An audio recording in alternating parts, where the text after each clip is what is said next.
TV Reddy గారు, ఇప్పుడు నేను అడగబోయే క్వశ్చన్ చాలా మందికి తెలియని పేరెంట్స్లో ఉన్నటువంటి డౌట్ అనమాట. సెయింట్ పీటర్స్ అనగానే ఆ నేమ్లోనే వాళ్ళు జడ్జ్ చేసేస్తూ ఉంటారు. సో సెయింట్ పీటర్స్ అంటే ఇది మైనారిటీ కాలేజా? సో అసలు ఇక్కడ కో ఎడ్యుకేషన్ ఉందా? ఎలాంటి పిల్లలు జాయిన్ అవ్వచ్చు? సో అక్కడ అలాంటి వాళ్ళే ఉంటారేమో, ఇలా డౌట్స్ ఉన్నాయి. వాళ్ళందరికీ మీరు ఏం చెప్తారు? సెయింట్ పీటర్స్ అనేది ఈ management they are from Catholic background అండి, రోమన్ క్యాథలిక్స్. అంటే కొన్ని జనరేషన్స్, అంటే కొన్ని హండ్రెడ్స్ ఆఫ్ ఇయర్స్ నుంచి చాలామంది మెంబర్స్ అదే. But when it comes to education it's absolutely secular. It's non minority college. మా కాలేజ్లో నాకు తెలిసి 90% లోకల్ హిందూస్ ఉంటారు, 7-8% ముస్లిమ్స్ ఉంటారు, less than 1% క్రిస్టియన్స్ అని మిగతా వాళ్ళు ఉంటారు. మా టీచింగ్ స్టాఫ్లో కూడా ఆల్మోస్ట్ 95% లోకల్ వాళ్ళే టీచర్సే ఉంటారు.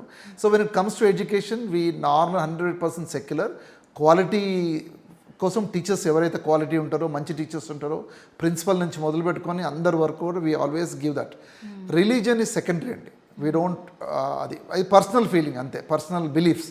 But when it comes to institution it's 100% this one. This is a non minority college.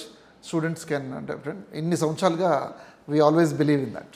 Yes, ఇందాక మేము స్టూడెంట్స్తో మాట్లాడినప్పుడు వాళ్ళు అదే చెప్పారు. ఇక్కడ మాకు హిందూ ఫెస్టివల్స్ ఏవైతే ఉంటాయో అవన్నీ కూడా ఈవెంట్స్ లాగా కండక్ట్ చేస్తారు. In fact we conduct more Hindu festivals than other festivals. Christmas అనేది ఒకటోసారి వస్తుంది. సంక్రాంతి నుంచి మొదలు పెట్టేసి, బోనాలు కాడి నుంచి మొదలు పెట్టేసి చాలా ఆల్మోస్ట్ ఎవ్రీ ఫెస్టివల్, దసరాకు సంబంధించింది, ఆల్మోస్ట్ ఆల్ ద ఫెస్టివల్స్. ప్రతి ఫెస్టివల్ కూడా మా స్టూడెంట్స్ బాగా స్పెషల్ ఏంటంటే మంచి పెద్ద ముగ్గేస్తారు మా దగ్గర. That it self is a DP picture for all our students. So we celebrate all that because we all are Indians first.